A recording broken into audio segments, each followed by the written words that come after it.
Good evening student. आज हम लोग class 12 chapter number 9 lecture number 21 start करेंगे। इसके पहले हमने 20 लेक्चर्स कंप्लीट किए अभी तक इस चैप्टर में रे ऑप्टिक्स में। अभी हमारा रे ऑप्टिक्स चल रहा है। रे ऑप्टिक्स को हमने दो पार्ट में डिवाइड किया था, reflection and refraction. Reflection and refraction. तो पहले हमने रिफ्लेक्शन कंप्लीट किया, जिसमें मिरर का यूज किया था। फिर हम रिफ्रैक्शन स्टार्ट किए, जिसमें से reflection through plane surface, refraction through plane surface, उसके बाद रिफ्लेक्शन थ्रू स्फेरिकल सरफेस, उसके बाद रिफ्लेक्शन थ्रू प्रिज्म। यहाँ अब हमारा जो टॉपिक चल रहा है रिफ्लेक्शन थ्रू प्रिज्म, ये हमारा रिफ्लेक्शन थ्रू प्रिज्म है। इसके बाद फिर ऑप्टिकल इंस्ट्रूमेंट का यूज करेंगे, उसमें भी रिफ्लेक्शन का यूज रहेगा। और उसके बाद हमारा रे ऑप्टिक्स कंप्लीट हो जाएगा, फिर स्टार्ट होगा वेव ऑप्टिक्स। ठीक है, तो आज हम स्टडी करेंगे डेविएशन ऑफ थिन प्रिज्म का रिफ्रैक्शन। ठीक है, डेविएशन हेडिंग लगाएंगे, deviation of thin prism.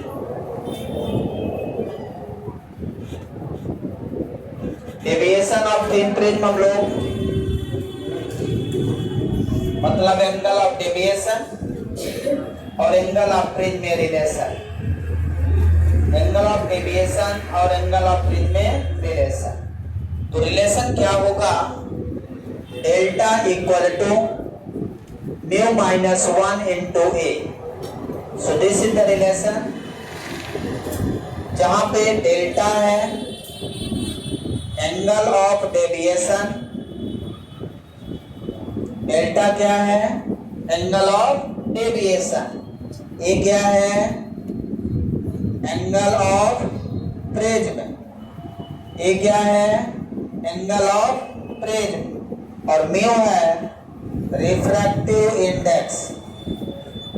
Refractive index. तो आज ये रिलेशन हम लोग प्रूव करने जा रहे हैं, जो वेरी मोस्ट इंपॉर्टेंट रिलेशन है, आपको समझना है। ठीक है, कैसे इस रिलेशन को हम लोग फाइंड आउट करेंगे, तो आइए इसको प्रूव करते हैं। सबसे पहले प्रिज्म का डायग्राम बनाएंगे। थिन प्रिज्म,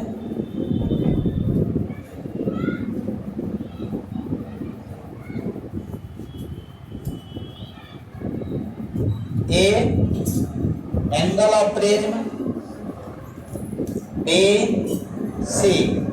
यदि ये इक्विलेटरल ट्रायंगल हो, प्रिज्म हमारा कैसा बन रहा है? इक्विलेटरल ट्रायंगल जैसा। यदि ये इक्विलेटरल ट्रायंगल है तो इसका एंगल ऑफ प्रिज्म 60 डिग्री रहेगा।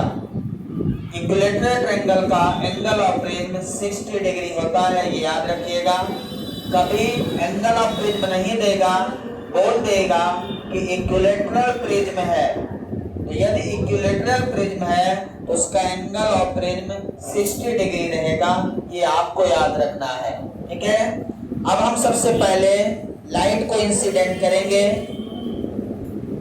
ये इंसिडेंट रे है, ये रिफ्रैक्टिव सरफेस पे सबसे पहले नॉर्मल ड्रा करेंगे। क्या करेंगे? नॉर्मल ड्रा करेंगे। तो सरफेस का 90 डिग्री, यहाँ पे 90 डिग्री रहेगा। अब लाइट रेज एयर से ग्लास में जाएगी, तो सीधा ना जाने की बजाय इसको ऐसे नहीं जाना, ऐसे जाना चाहिए था, लेकिन कैसे जाएगी? It bends towards normal. Air से ग्लास में तो नॉर्मल ये है, ये नॉर्मल की ओर बेंड हो जाएगी। इस एंगल को हम एंगल ऑफ इंसिडेंट I1 ले लें, और यहाँ पे भी नॉर्मल ड्रॉ करना आपको। दो रिफ्रैक्टिंग सरफेस है, refracting surface first normal N1, यहां पे भी आपको नॉर्मल ड्रॉ करना है, ये नॉर्मल N2। अब यहाँ पे ग्लास से एयर में जा रही लाइट रेज, ग्लास से एयर में, तो क्या होगी, it bends away from the normal, normal से दूर चली जाएगी। यहाँ का एंगल हम I2 ले लेते हैं, यहाँ रिफ्लेक्टेड एंगल है R1 और यहाँ पे R2, angle of reflection R1 and R2। रे है यहाँ पे P, ये पॉइंट है Q, यहाँ पे पॉइंट है R, ये S।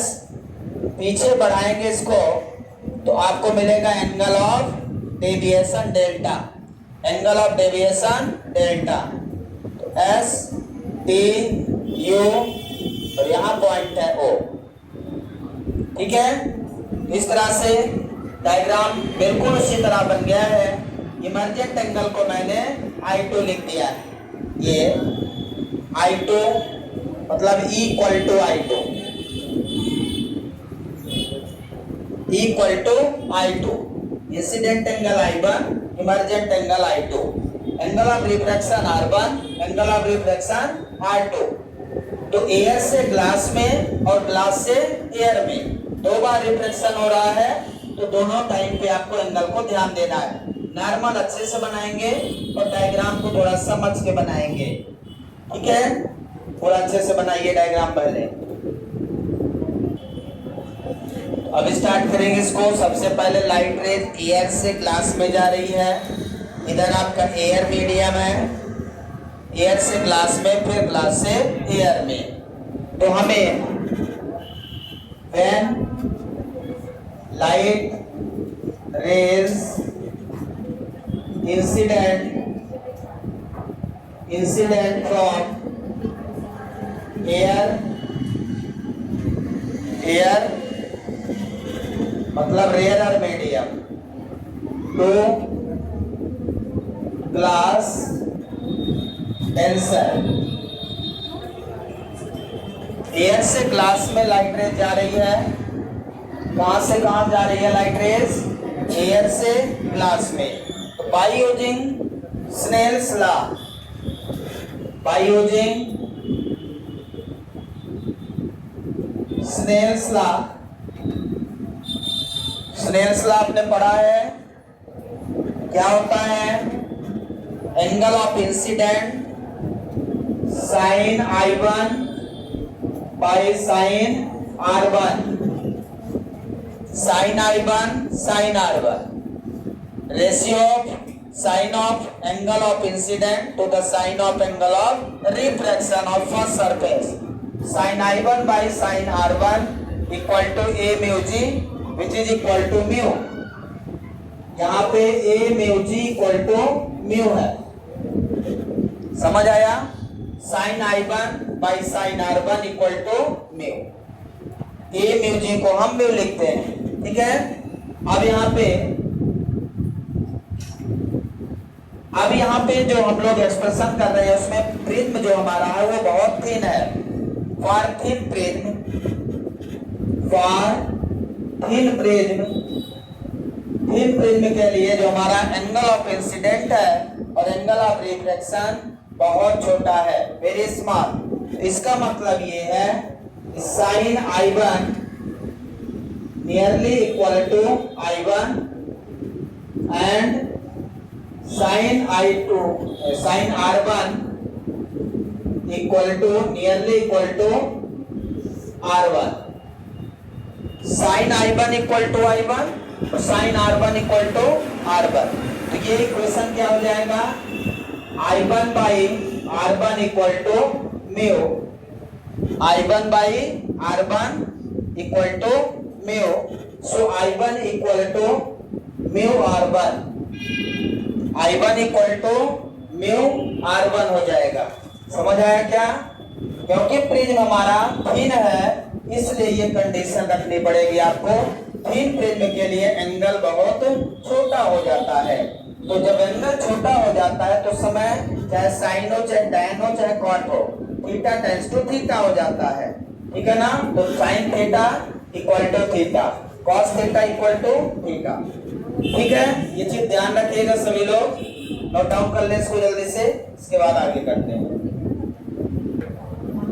अब लाइट रेज ग्लास से एयर में जाएगी, कहां से? ग्लास से एयर में। तो when light rays incident from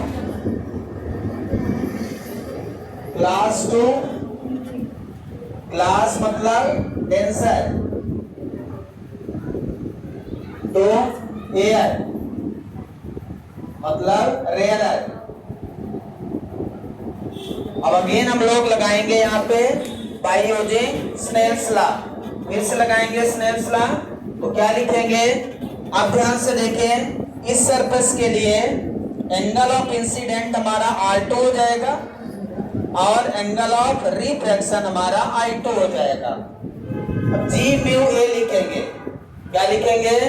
ji mu A, ध्यान समझिए, G mu A equal to sine R2 G mu A. तो जी म्यू ए जब करेंगे तो उस समय एंगल ऑफ इंसिडेंट R2 है, तो sine R2 upon sine I2, यहां पे क्या हो जाएगा? I2। ग्लास टू एयर, तो angle of incident R2, angle of emergent हमारा एंगल ऑफ रिफ्रैक्शन I2, तो sine R2 upon sine I2। G mu A equal to 1 upon A mu G, 1 upon A mu G. A mu G को हम लोग mu लिख रहे हैं, तो इसको क्या लिख दूंगा? 1 अपान म्यू, सही लिखा है। ए म्यू जी को हम लोग क्या लिख रहे हैं? म्यू, तो इसको लिख देंगे 1 अपान म्यू। अब यहां से वैल्यू निकाल लेना है, तो कितना हो जाएगा ये? यहां पे भी अप्रोक्सीमेशन लगा देंगे, लिखा है हम दोस्तों A mu G equal to mu है। यदि लेंस थिन है तो ये क्या लिखेंगे यहाँ पे? R2 by I2 equal to 1 upon mu, या इसको म्यू इक्वल टू क्या लिख सकते हो? म्यू इक्वल टू क्या हो जाएगा? Sign I2 by sine R2, reverse कर दो, तो sine I2 by sine R2 equal to mu. ठीक है, अब ये थिन है, वही कंडीशन है, थिन प्रिज्म में तो sine I2 equal to angle I2, sine R2 equal to angle R2। तो यहां पर रिलेशन क्या मिलेगा आपको? I2 by R2 equal to mu, mu A1 उस बार लिख दिया था क्या? म्यू था। I2 by R2 equal to mu, तो I2 इक्वल टू कितना हो जाएगा यहां से? Mu R2। ये बन गया क्या? Equation number 2। ठीक है, तो I1 equal to mu R1 और I2 equal to mu R2 मिल गया। हमने क्या किया? स्नेल्स लॉ लगाया दोनों सरफेस पे, first air to glass, then glass to air. हमें जो प्रूव करना है वो आपके सामने है। ठीक है, इसके बाद क्या करेंगे? अब कल जो हमने एक्सप्रेशन डिराइव किया था वो आपको याद होगा, क्या था? वी नो दैट, बोलिए, कल जो एक्सप्रेशन डिराइव किया था delta equal to I plus E minus A, यही डिराइव किया था equation first, delta equal to I plus E minus A. अब I प्लस ई यहाँ पे क्या है? I जो है वो I1 है, एंगल ऑफ इंसिडेंट, E क्या है? Angle of emergent, angle of emergent क्या है? I2। तो क्या हो जाएगा यहाँ पे? I1 plus I2 minus A. Put the value of I1 and I2, I1 और I2 की वैल्यू रख दीजिए। Put the value of I1 and I2, तो I1 क्या है? म्यू R1 प्लस I2 क्या है? Mu R2 minus A,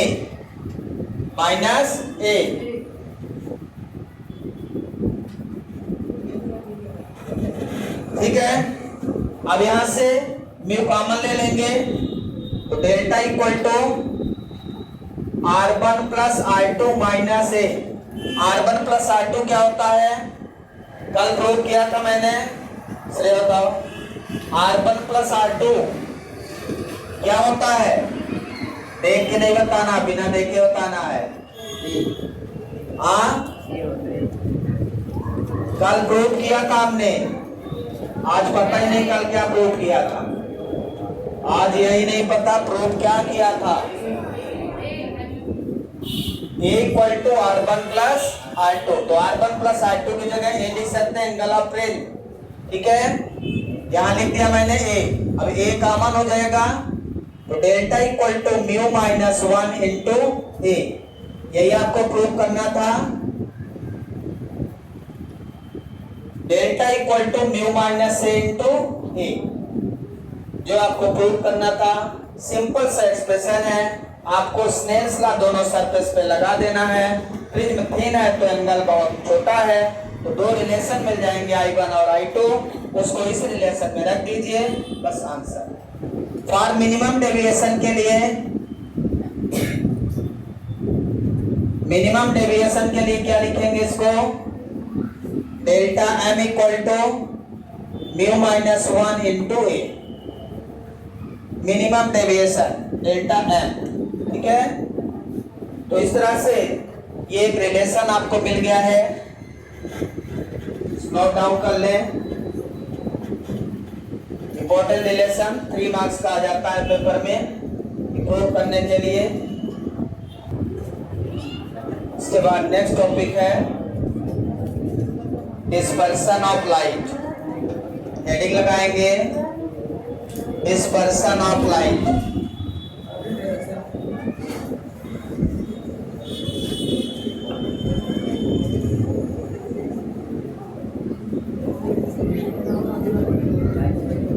dispersion of light, dispersion of light का मतलब है जब व्हाइट लाइट को हम लोग प्रिज्म में इंसिडेंट करेंगे तो वो प्रिज्म से 7 कलर्स की लाइट स्प्लिट होगी। 7 कलर्स की लाइट कंस्टिट्यूएंट 7 कलर्स, जो आप जानते हैं वो 7 कलर, बस आपको वही पढ़ना है जो आप 10th में पढ़े थे, यहाँ कुछ नया नहीं है, ठीक है। बस टॉपिक ध्यान रखना है, डिस्पर्सन ऑफ लाइट। तो डिस्पर्सन ऑफ लाइट को हम सबसे पहले डिफाइन कर लें। When white light incident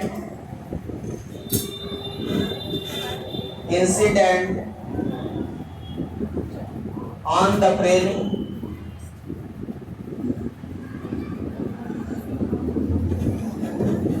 then it split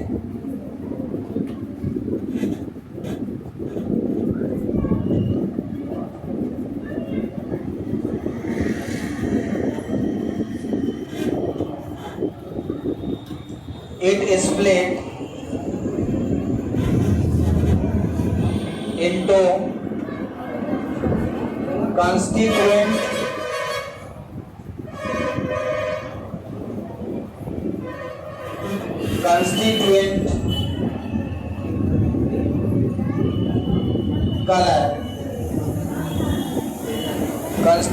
color of light, ठीक है ना,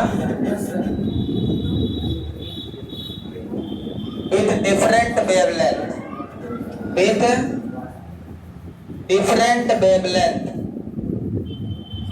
different wavelength,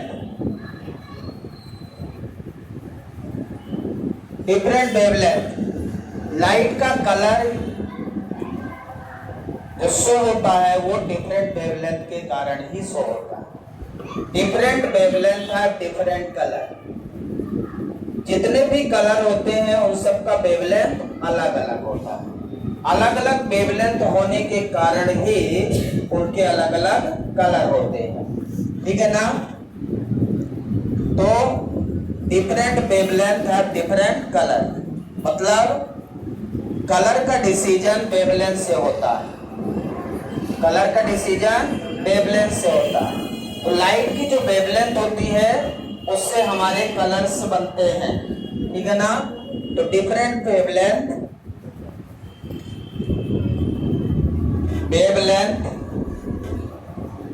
और डिफरेंट कलर,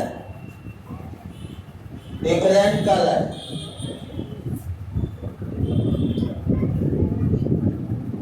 ठीक है।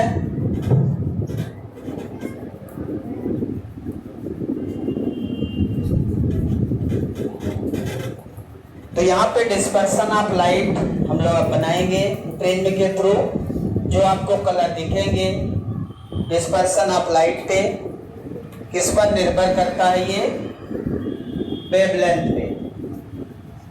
तो किसी भी ग्लास में यदि आप लाइट, व्हाइट लाइट इंसिडेंट करते हो तो क्या वो 7 कलर में स्प्लिट हो जाएगा। जैसे हमारे पास एक रेक्टेंगुलर ग्लास स्लैब है, रेक्टेंगुलर ग्लास स्लैब में जब आप लाइट को इंसिडेंट करोगे, व्हाइट लाइट को, तो क्या उसमें भी आपको 7 कलर दिखेंगे, दिखना चाहिए। तो कभी देखा कि नहीं देखा आज तक, दिखना चाहिए तो क्यों नहीं देखा, हाँ। चाहे उसको जितना देखे वो दिखेगा ही नहीं। रेक्टेंगुलर ग्लास स्लैब में यदि आप व्हाइट लाइट इंसिडेंट करते हो तो उसमें डिस्पर्सन ऑफ लाइट नहीं पॉसिबल है, मतलब उसमें 7 कलर्स पॉसिबल नहीं है। अब क्वेश्चन ये है क्यों पॉसिबल नहीं है, प्रिज्म में ऐसा क्या है तो ये भी ग्लास, रेक्टेंगुलर ग्लास भी ग्लास ही है, लेकिन इसमें 7 कलर क्यों स्प्लिट होता है और ग्लास में क्यों नहीं होता। तो आपको याद होगा जब इसका लाइट रेज इमर्जेंट होती है रेक्टेंगुलर ग्लास स्लैब में, तो सारी की सारी लाइट रेज इंसिडेंट रे के पैरेलल हो जाती है। लास्ट में इमर्जेंट रे और इंसिडेंट रे लास्ट में क्या हो जाती हैं, पैरेलल हो जाती है, इसलिए उनका कलर जो होता है वो बन ही नहीं पाता, कलर जो है बन ही नहीं पाता।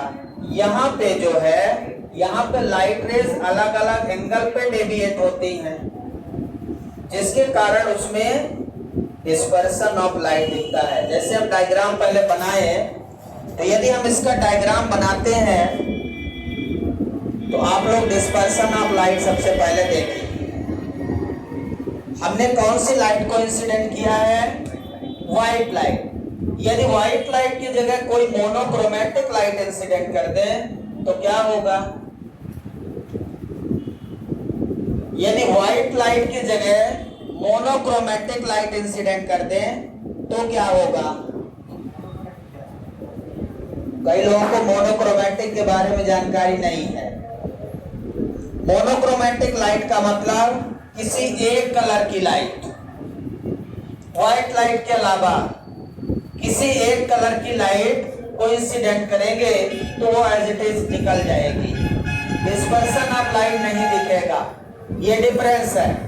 डिस्पर्सन ऑफ लाइट केवल कब दिखेगा, जब व्हाइट लाइट को इंसिडेंट करेंगे। यहाँ पे जो लाइट है, ray of light white light है, ठीक है ना।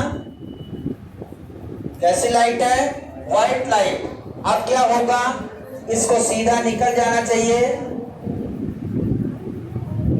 ऐसे जाना चाहिए था। यहां पे हम बनाएंगे स्क्रीन। आपको इसका कलर देखना है कि नहीं, तो देखना है तो स्क्रीन बनाना पड़ेगा। बिना स्क्रीन का कलर कहां देखोगे। अब यहां से according to wavelength of light, यहां से लाइट रेज डेविएट होना स्टार्ट करेगी। तो सबसे पहले यहां पे रिफ्रैक्शन 2 बार होगा, एक बार इस सरफेस पे, एक बार इस सरफेस पे, ठीक है। रिफ्लेक्शन को ध्यान रखेंगे।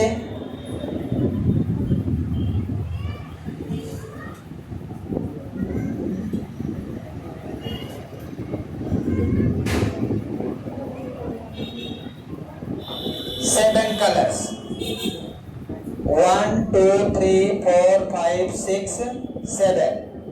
अब क्या होगा, अब यहां से भी रिफ्लेक्शन होगा, it bends away from the normal. तो ये ऐसे जा रही थी तो ये क्या हो जाएगी, ऐसे हो जाएगी, सीधा ना जाके बेंड हो जाएगी अवे, ये भी अवे चली जाएगी।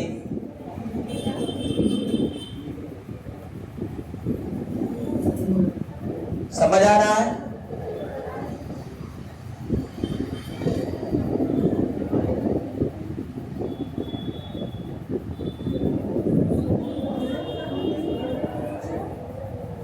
ये हो गया, एरो बना देंगे। जितनी बार रिफ्लेक्शन होगा उतने टाइम आपको एरो बनाना है। और यहां से कलर लिखेंगे BIB GYOR, ठीक है। ये है बिब ग्योर। कलर को 7 कलर को याद रखना है, तो आपको बिब ग्योर याद रखना है। क्या याद रखना है, बिब ग्योर। तो V का मतलब है violet colour, I means indigo, I means indigo, B means blue, G means green, Y means yellow, O means orange, R means red। VIBGYOR याद रखेंगे। So there are 7 colours, take to remember of the colour. VIBGYOR एक ऐसे trick है जिससे आप उस colour को याद रख सकते हैं, उसके ऑर्डर को याद रख सकते हैं। Violet, indigo, blue, green, yellow, orange, red. पूरा अच्छे से बना लें। यहां से लाइट को सीधा ना खींचे स्क्रीन पे, कई लोग गलती करते हैं, यहां से लाइट रेज को सीधा स्क्रीन पे खींच देते हैं। रिफ्लेक्शन 2 बार आपको दिखाना है, एक बार यहां से सीधा जाएगी, पहले बेंड होगी, फिर और बेंड होगी, 2 बार रिफ्लेक्शन होगा। तो जब यहाँ एयर से ग्लास में जाएगी तब बेंड होगी, फिर ग्लास से एयर में जाएगी तब बेंड होगी, 2 बार बेंड करना है, ठीक है। तो ध्यान से बनाइएगा। 90% बच्चे गलत करते हैं डायग्राम को, यहाँ से सीधे खींचते हैं, उनको लगता है कि डायग्राम यही सही है और पता नहीं चलेगा कि सही है कि गलत है। इस तरह से डायग्राम बनाते हैं, आपको लगेगा कि हमने जो बनाया है सही बनाया है। ध्यान से देखिए, सही है क्या? यहां से सीधा खींचना जानते हैं 90% स्टूडेंट, आप लोग नहीं, आप तो 10% में हो, बहुत बढ़िया। तो ये डायग्राम पूरी तरह से गलत है। आपको एक बार यहां से यहां तक खींचना है, फिर इसको डाइवर्ट करना है, डेविएशन ऐसा बनाना है। ध्यान से देखिए, यदि आपने इसको ध्यान से नहीं देखा तो ऐसा ही बन जाएगा और फिर आपको पता नहीं चलेगा कि हम गलत क्या किए हैं। इसलिए अच्छे से बनाइए पहले डायग्राम को, फिर आगे बढ़े। यहाँ डिस्पर्सन आप लाइट दिख रहा है, लेकिन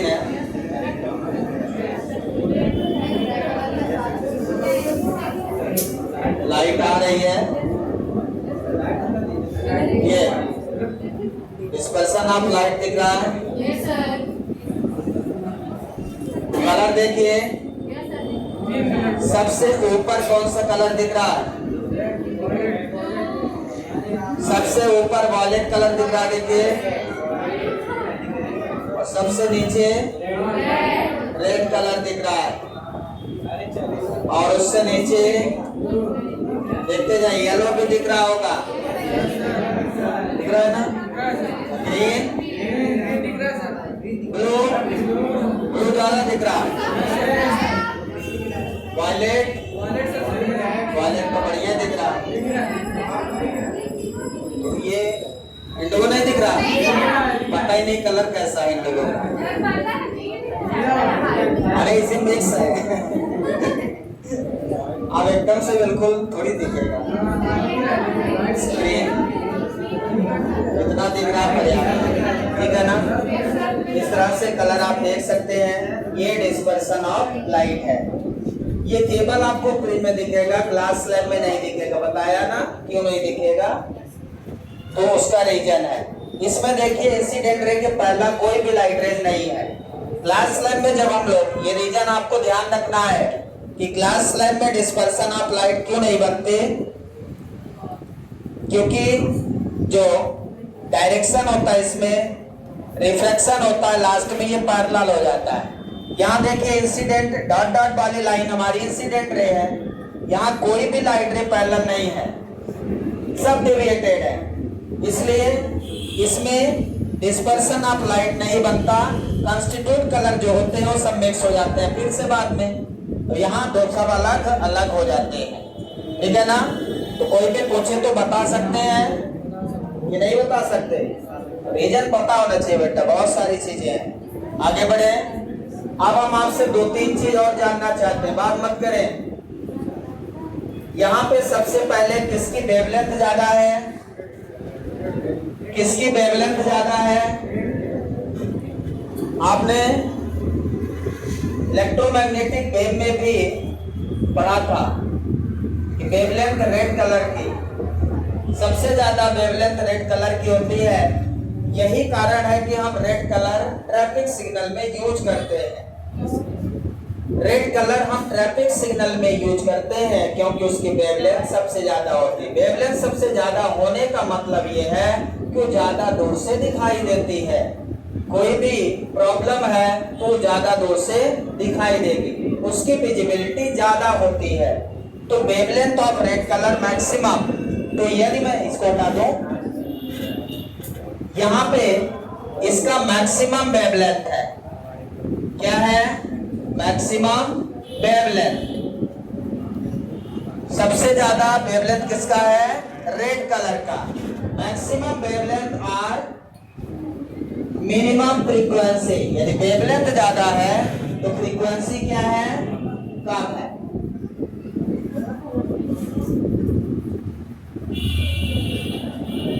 मिनिमम फ्रीक्वेंसी, और यहाँ पे मिनिमम वेवलेंथ,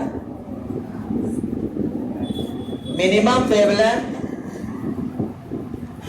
और मैक्सिमम फ्रीक्वेंसी।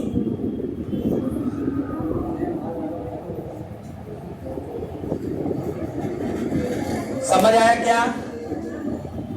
तो पहला पॉइंट इसमें हो गया कि विच कलर है maximum wavelength red, minimum wavelength violet, ठीक है।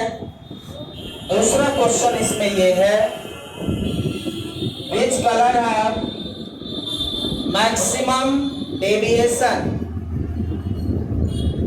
कौन से कलर का मैक्सिमम डेविएशन होगा और कौन से कलर का डेविएशन मिनिमम होगा। डेविएशन समझ रहे हैं, तो यदि मैं इसका डेविएशन निकालूं तो इसको पीछे खींचेंगे और डॉट डॉट वाली लाइन से जितना एंगल बनाएगा that is the angle of deviation violet colour का, और रेड कलर का एंगल ऑफ डेविएशन ध्यान से देखिए, so this is the deviation angle. तो सबसे ज्यादा एंगल कौन सा है, डेविएशन वायलेट का, ठीक है ना। तो यहां से दिख रहा है, इंपॉर्टेंट पॉइंट है, ठीक है। The maximum deviation, the maximum angle of deviation, the maximum angle of deviation is violet color. Violet violet colour का मैक्सिमम एंगल ऑफ डेविएशन है एंड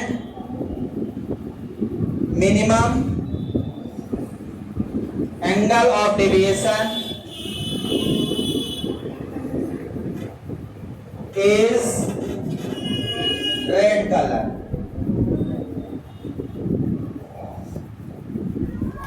ठीक है, तो मतलब यहां पे डेविएशन को डेल्टा से रिप्रेजेंट करते हैं। मैं लिख सकता हूं delta of violet colour greater than delta of red colour. सही लिखा क्या? Delta means angle of deviation, angle of deviation for violet colour greater than angle of deviation for red colour. समझ आया क्या? अब एंगल ऑफ डेविएशन और refractive index में क्या रिलेशन है? डायरेक्टली प्रोपोर्शनल दोनों। आपने अभी रिलेशन निकाला delta equal to mu minus 1 into R, relation find किया है। तो इसका मतलब जिसका एंगल ऑफ डेविएशन ज्यादा होगा उसका रिफ्रैक्टिव इंडेक्स भी ज्यादा होगा उसके हिसाब से। ठीक है ना? तो ये चीजें आपको ध्यान रखनी है, किसका रिफ्रैक्टिव इंडेक्स ज्यादा होगा, किसका वेवलेंथ ज्यादा होगा, किसका एंगल ऑफ डेविएशन ज्यादा होगा। ये कई बार क्वेश्चन आया है कि एंगल ऑफ डेविएशन किसका ज्यादा होगा।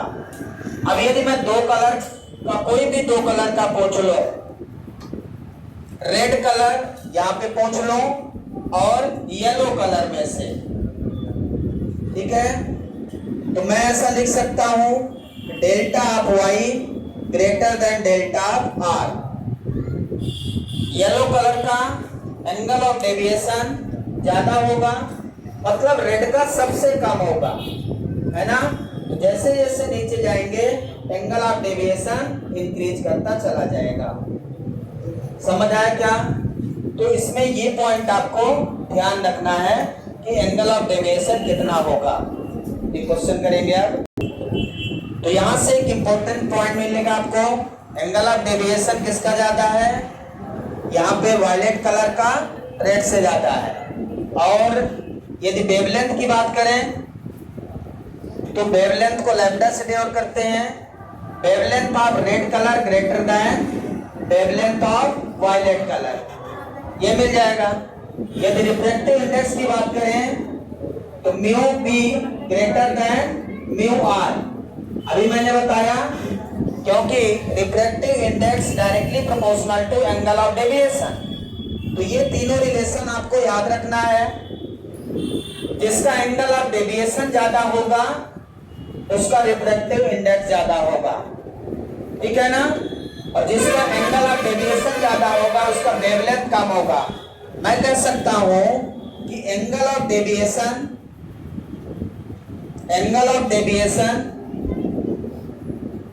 Inversely proportional to 1 upon wavelength. सही लिखा? Angle of deviation inversely proportional to 1 upon wavelength. जिसकी वेवलेंथ ज्यादा है उसका एंगल ऑफ डेविएशन कम होगा, जिसकी वेवलेंथ कम है उसका एंगल ऑफ डेविएशन ज्यादा होगा। क्लियर है? Angle of deviation inversely proportional to wavelength. Clear है? अब यहां से रिलेशन से बात करें तो delta equal to mu minus 1 into A. यदि किसी कलर का निकालें, डेल्टा वी का निकालें, तो यहां पे mu B minus 1 into A. Angle of range में तो कांस्टेंट रहेगा, ठीक है? रेड कलर का एंगल ऑफ डेविएशन निकालें तो mu R minus 1 into A. समझ आ रहा है ये रिलेशन? तो यदि वायलेट कलर का एंगल ऑफ डेविएशन लिखेंगे तो वायलेट कलर का refractive index mu B minus 1 into A. Red colour का refractive index angle of deviation, तो रेड कलर का रिफ्रैक्टिव इंडेक्स माइनस 1 इंटू ए। तो इसमें सारे इंपॉर्टेंट पॉइंट लिखे हुए हैं। जितने पॉइंट यहाँ पे लिखे हैं बोर्ड में ये सारे एमसीक्यू हैं। याद रखना है। इसमें से कोई भी क्वेश्चन आपके पेपर में आ सकता है, इसलिए ये पॉइंट को हमेशा याद रखिए। यदि सारे क्वेश्चन को दिमाग में रखते हैं, पॉइंट को दिमाग में रखते हैं, तो जाके अच्छे मार्क्स आते हैं। इसलिए इसको दिमाग में रखना है आपको। बाकी कल करेंगे। Thank you, have a nice day.